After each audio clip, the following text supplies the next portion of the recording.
I thought it was like some sick, like. Okay, so today, Some sickness. what we're going to do isn't going to take us that long. I do have a worksheet for you. And so if you look at here, it says determine between which consecutive integers the real zeros of each function are located on the given interval. So very first thing, can somebody guess what we're going to do? We're going to graph. We're going to graph. There you go. That's a good guess. So we need to graph x cubed minus 4x plus 2.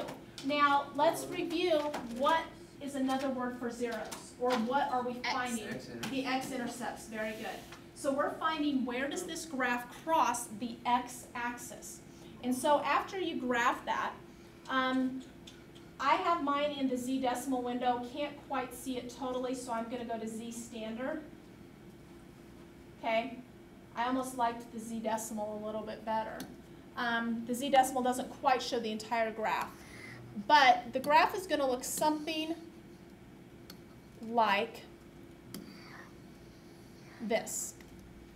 And what it's wanting you to do is it's looking in the interval from -4 to +4. And so what I want you to do is I want you to change your x-min. So go hit window. And I want you to change your x-min to -5. Well, actually, we could go -4. Change your x-max to +4. So x-min to -4, x-max to +4, then hit graph again. Now, what we've done is we've shrunk it down so it's a little better picture. Now, what it wants you to do is this first 0, it wants you to tell me between what two integers does that occur?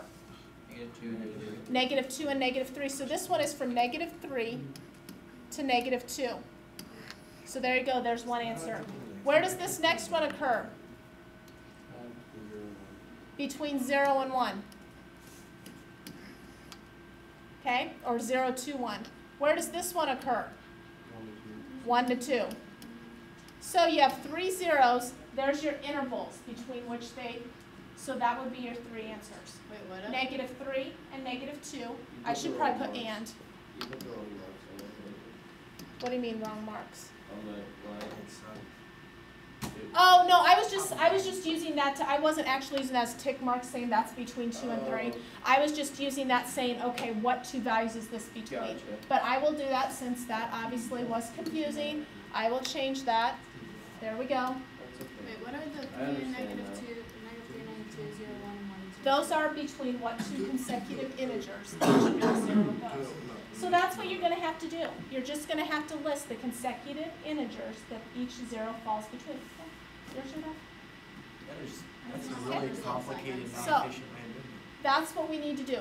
I went to Z standard and I went -4 to +4. Okay, so the very last thing we're going to talk about in this section is end behavior. Okay, end behavior describes how a function behaves at either end of the graph. That's why they call it end behavior. And so what you're going to be doing is you're going to be determining what does the function do at the far right of the graph and the far left of the graph. And that's why we call it the end behavior. And so how we write that is what I have written here. Here's how we write that. We use what's known as the concept of a limit. Okay? The limit as x approaches -infinity. -infinity we know means the far left of the graph.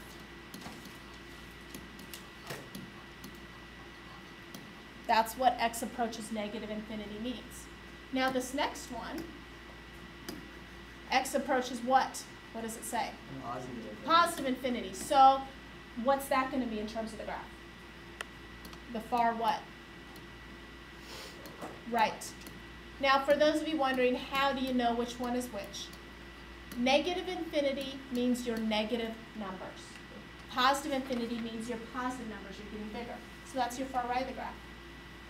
So if we look at the graph right here, it says use the graph to determine the end behavior. And so if I look at that, what I'm going to do is I'm going to write down both of them. My first one is the limit as x approaches -infinity of f of x. And then I'm going to write down the next one. So what you're going to do on each of the problems here, you're going to write down this same thing. So this is what I expect your answers to look like. And you could put positive infinity. You don't need the plus, but you could. And so every problem that deals with the end behavior, if it tells you to describe it, you're going to write limit of f of x as x approaches negative infinity, limit of f of x as x approaches positive infinity. And so now all we're going to do then is we're going to fill in each statement. And it's not going to take us that long because it's fairly straightforward here.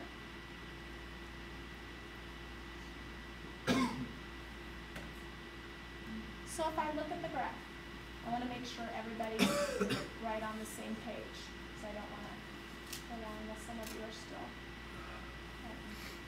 So let's look here. Far left is going to be this side of the graph right here. Okay, that's as it's going left. And I understand we're kind of going down. We're also going left at the same time. We're just going left, you know, at a small pace.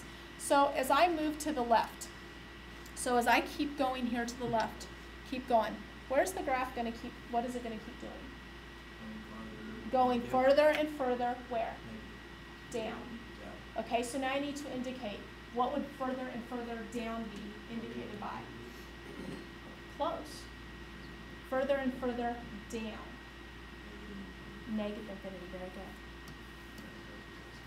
Negative infinity. Oh, did you say negative first? Okay. Okay, so negative infinity, because I'm going down, down, down.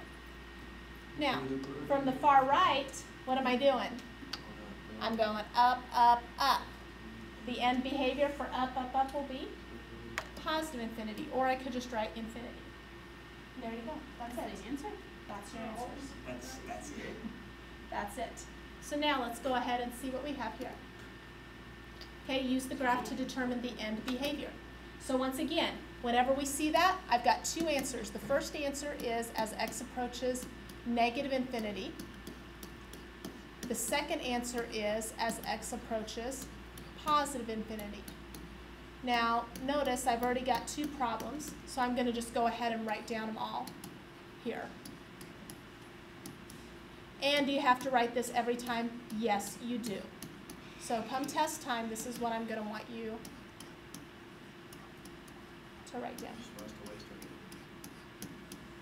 Yeah, I do. Okay. So, here we go. Now,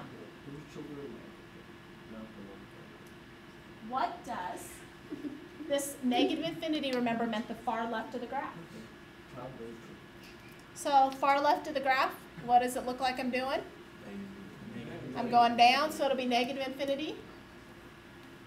What about the far right of the graph? Negative infinity. Negative infinity again. You can have both going the same direction. I like these. These are almost Okay, nice. because that one goes in. Wait, so it's not left and right, it's up and down. No, it It's is left left and and right.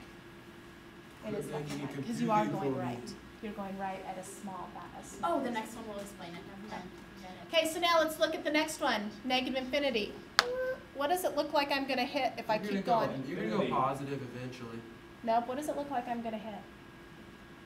This is one of those that's actually an invisible fence. Remember we talked about that, or an invisible boundary, we talked about that yesterday? We had a special, it's called an asymptote. What is, this is never going to hit 0, but it's getting really close, and so that's going to be your answer here. That is what you are approaching. You are getting closer and closer and closer to 0. But it'll Same. eventually go over 0. Never. Because it's got the angle. No. It's just positive. No, it will Asymptote. never See, go look, over 0. Slowly it's going to go. So now let's look from the right. What does it look like I'm going to get closer and closer and closer to? Oh, I said it. 0. Okay? But it's going to cross over. No, it won't. Why not? It will not cross over. Yeah, how If do we you graph this, technically know? because you can look at how you get used to looking for things like that. This one, you can look. The other thing is you can actually graph it and keep tracing your button, and you will never So if- actually touch 0. So if that Never. line that you just traced over with pink, if Never it was go over. a spot up above the point, Mhm. whatever, It's B1. would you say, Yeah. Wait, Yeah. don't clear that yet. But if it was Okay. a spot above graphic, right? So, like if it was on the line? what you need to do, first of all, I've got a worksheet. So for those of you, if you're just watching this video on the internet, the worksheet will be on the website as well. Okay, and it will be located down below under the documents and files, so you can go there and print it out. It's not going to be a very long worksheet. It's just going to review what we've did over the entire section 3. Okay, what you need to do then, you already given the assignment yesterday, you just need to go ahead and finish those few problems. It's not an incredible amount. Okay, but it should give you enough practice. So those are due tomorrow.